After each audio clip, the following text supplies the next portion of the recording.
My name is Katherine Newman, and this week for my dish, I decided to try steak hibachi. So, a little bit about the history and culture. Hibachi actually dates back to 794, and its original origins relate to a word that's called teppanyaki, which means grilling over an iron plate. As trade routes expanded and trading became more common, hibachi became more of what we know today. The first hibachi restaurant actually opened in 1945 in Japan, but restaurants are now seen worldwide. So, the nutrient composition of hibachi isn't exactly the healthiest. What I have above here is the average nutrient composition for a serving of hibachi steak, give or take a few. So, as you can see, it totals in 451 total calories. Of that, 75 grams are carbs, 32 grams of fat, 50 grams of protein. Therefore, it kind of is definitely an unhealthy meal, but most of the time when someone's eating steak hibachi, they're not eating it to get a healthy meal in.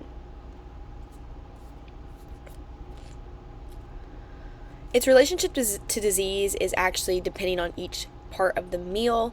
So the steak obviously is meat, so you have the risk of illness if the meat is not fully cooked. Consuming raw meat can cause sickness and health issues. Fried rice is extremely unhealthy because of the oils that's added to the traditional white rice. It can be really hard for someone's stomach to digest fried rice and can often take days. Hibachi overall just contains a lot of butter and sauce, which can be really bad for one's health. However, if you are looking for a healthier way to consume this meal, you can switch out the fried rice for steamed rice to help combat a little bit of the risk.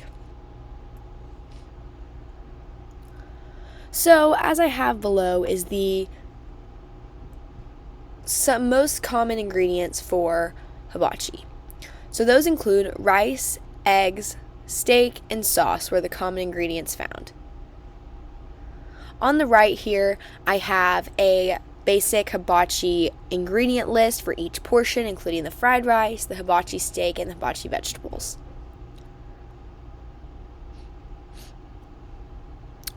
So, agriculture.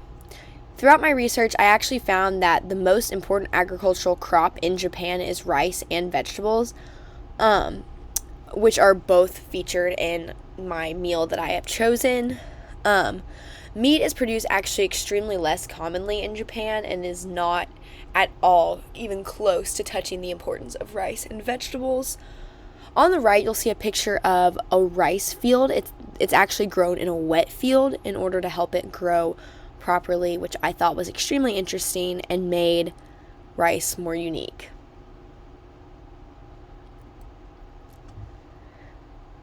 So, preparation.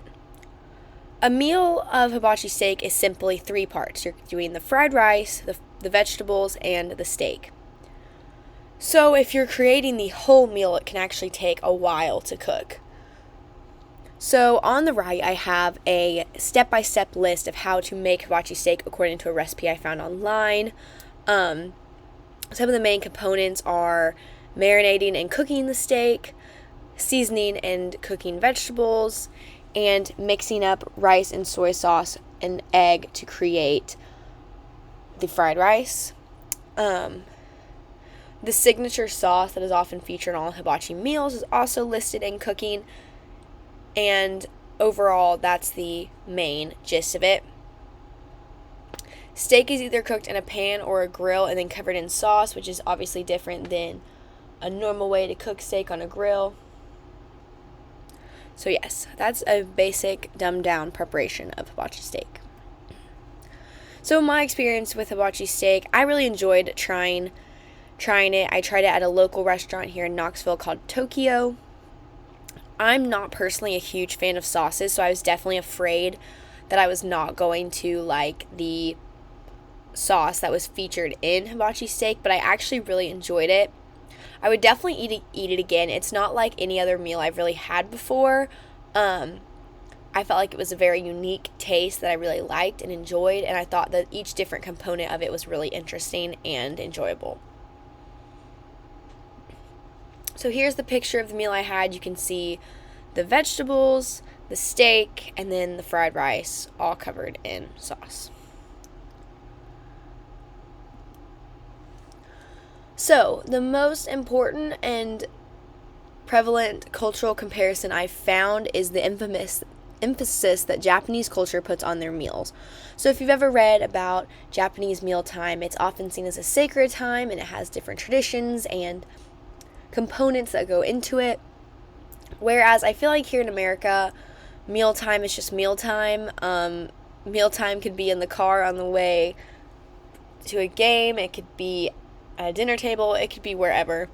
It doesn't have that same cultural emphasis that they have in Japanese culture. And I feel like it overall just doesn't enhance the American culture in any way, whereas in Japan it does. And here are my references. Thank you guys.